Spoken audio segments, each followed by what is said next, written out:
যে খবরে নজর রাখবো, সন্দেশখালীতে আবারও ধুন্ধুমার পরিস্থিতি। বিজেপি নেতার বাড়ি লক্ষ্য করে গুলি এবং স্বাভাবিকভাবেই এলাকায় চাঞ্চল্য ছড়িয়ে পড়েছে। সেখানকার বাসিন্দারা তারা রীতিমতন আতঙ্কিত রয়েছে এবং কারা এই ঘটনা ঘটালো সেটা এখনো পর্যন্ত স্পষ্ট নয়। যেমনটা জানা যাচ্ছে, সন্দেশখালীর ত্রাস শেখ শাহজাহান ঘনিষ্ঠ দুষ্কৃতীদের বিরুদ্ধে অভিযোগ। উত্তর 24 পরগনার বসিরহাট মহকুমার সন্দেশখালী নেজার থানার খাস সাগদা এলাকার ঘটনা। দুষ্কৃতীরা পাশের মাঠ দিয়ে এসে তার বাড়ি ঘিরে ফেলে এবং তার বাড়ি লক্ষ্য করে কয়েক রাউন্ড গুলি চালায় বলে অভিযোগ। গুলির আওয়াজে আশেপাশের লোকজন বাড়ি থেকে বেরিয়ে দুর্ঘটনাস্থলে যায় এবং সেখানে গিয়ে দেখে যে তারা পালিয়ে গিয়েছে। এই ঘটনা এলাকায় রীতিমতন চাঞ্চল্য সৃষ্টি হয়েছে।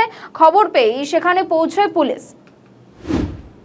আমি সবে ওই ভাত খেয়ে আমার দুটো ঘর, আমার ঘর তো কোনো ভাঙা জীর্ণ, আমি ওই ধারের ওই পাশের ঘরটায় শুয়েছিলাম। তা আমার কি একটা মন হলো, আমি বলি আমার একটা ভাগনা আছে বলি, মানা করছি তুই ওই পাশের ঘরটা শো আর আমি এই ঘরটায় শুই। আমি সবে ও ঘরটা ছেড়ে দিয়ে এসে এই ঘরটা শুয়েছি। তা সবার সঙ্গে সঙ্গে খানিকক্ষণ পরে বিশাল জোরে একটা আওয়াজ হলো, দেয়ালের গায়ে এসে দেয়াল টেল কেঁপে উঠলো। এবারে আমি ওর খোল দিয়ে ঘরে শুয়েছিলাম, চিকরি মারলাম। মারার সঙ্গে সঙ্গে আমার ভাই বোনরা চতুর্দিক থেকে যে যেখানে ছিল প্রত্যেক বাড়ি থেকে ছুটে এসে হাতে যে যা লাঠি শোটানে ছুটে এসে আসার সঙ্গে সঙ্গে পর পর কয়েক রাউন্ড গুলি চালায়। গুলি চালানোর পরে ওরা মাঠ ভেঙে পালিয়ে যায়। আমাদের লোকজন ভাই বোনের সব তাড়া করে।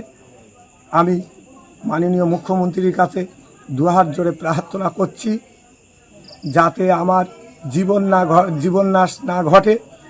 আমি মাননীয় মুখ্যমন্ত্রীর কাছে অনুরোধ করছি, যারা শাহজাহান শেখের অনুগামী, শাহজাহান বাহিনীর তাণ্ডবে আমারে আজকের মেরে দিচ্ছিল, আমি খুব অল্পের জন্য বেঁচে গিয়েছি, যাতে আমি বেঁচে থাকতে পারি। তাই মাননীয় মুখ্যমন্ত্রীর কাছে